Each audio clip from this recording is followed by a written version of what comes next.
Magandang araw po at welcome ulit dito sa Ron Motor Repair. Ang aming ginagawa ngayon ADB 160.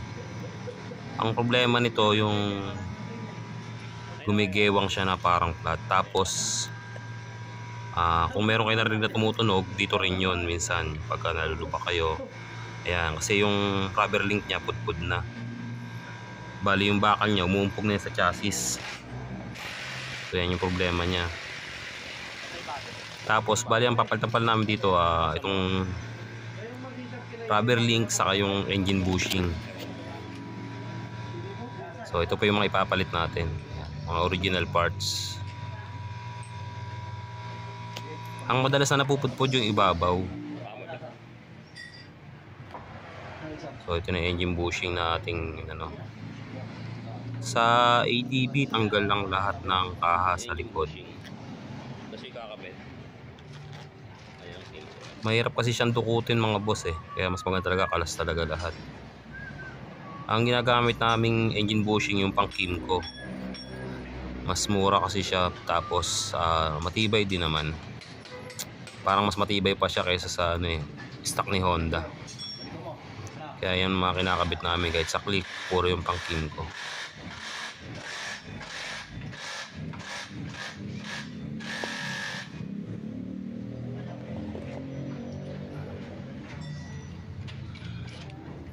So ito lang, gagamitan nyo lang siya ng pampuller pagtanggal, pagkabit.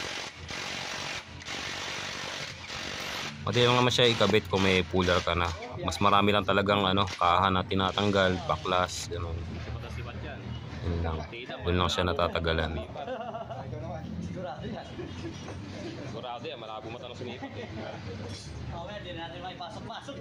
So after niya sa kabila naman, bali ito nabaklas ng kasi nila. Yung ko lang siya na videohan. Mas madaling palitan yung sa PCX. Dito sa ADB mas marami kasing tinatanggal.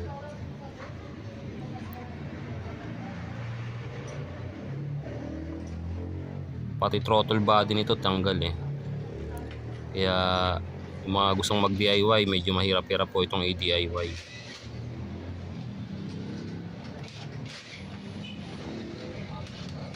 Ang labor po sa amin ng ganito sa ADB 160 750, sa mga PCX 650. Yan po yung labor namin.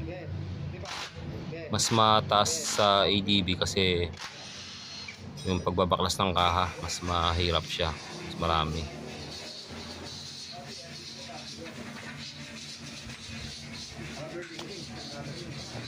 Yung tatanong po ng shop namin, Camarin, Caloocan North po kami.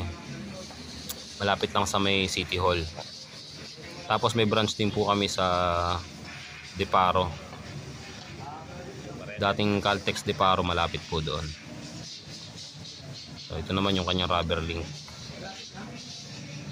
Yan, mas pudpud yung pang ibabaw Yun palagi ang palagi nasisira kaagad yung pang ibabaw na rubber link. Yan.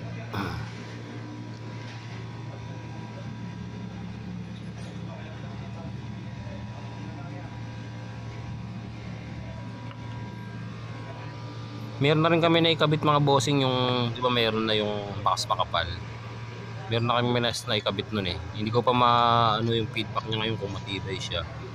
Hindi pa naman kasi bumabalik din yung kliyente, kaya sa mga susunod sigurong video ko susubukan din namin kung okay yung mas makapal. Gagawin ako ng video para doon. Kung subok siya na mas maganda yung performance o mas matagal masira, sunod i-upload ko rin kung ano feedback doon. Saka ako may magpakabit ulit sa amin. Sa ngayon kasi ang ginagamit talaga namin muna itong original na rubber link.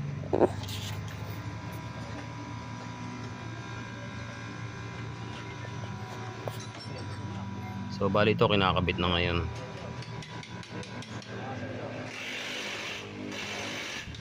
Una muna kinakabit yung engine hanger dun sa engine. Tapos sunod naman yan yung hanger, kakabit naman natin dito sa chassis niya.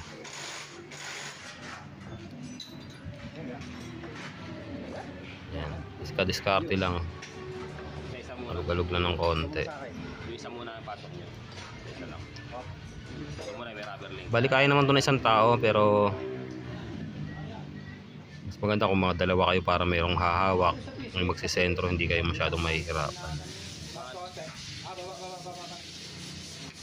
Tsaka yung palang mas makapal na rubber link mga boss, medyo mas mahirap siyang ipasok. Mahirap siyang i-sentro kasi nga syempre makapal na. Lumalaban na siya. Unlike nitong stock, mas swabe siya syempre ipasok.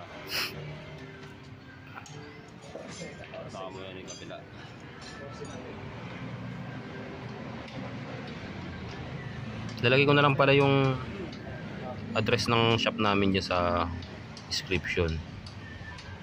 Ras Motorcycle Repair Shop. Pwede nyo naman siyang i-waze o kaya Google Map. May FB page rin po kami, Ras Motor Shop saka RA Santiago. Ito yung mga ginagamit naming page. Ras Motor Shop de Paro, yan. Bali tatlong page po yung ano.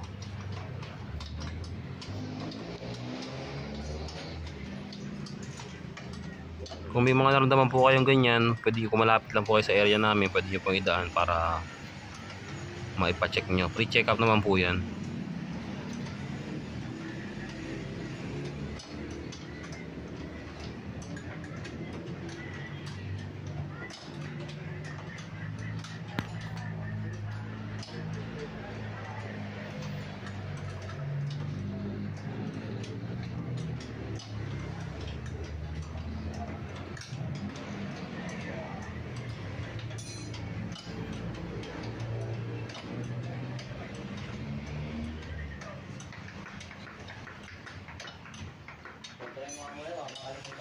So ito, hinihigpitan na lang nila to. Halos patapos na sila.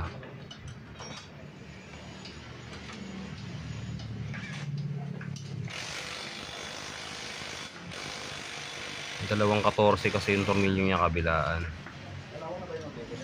Tapos yung isang ehe na mahaba, yun naman yung papunta na sa ano, yung engine hanger papunta na sa makina.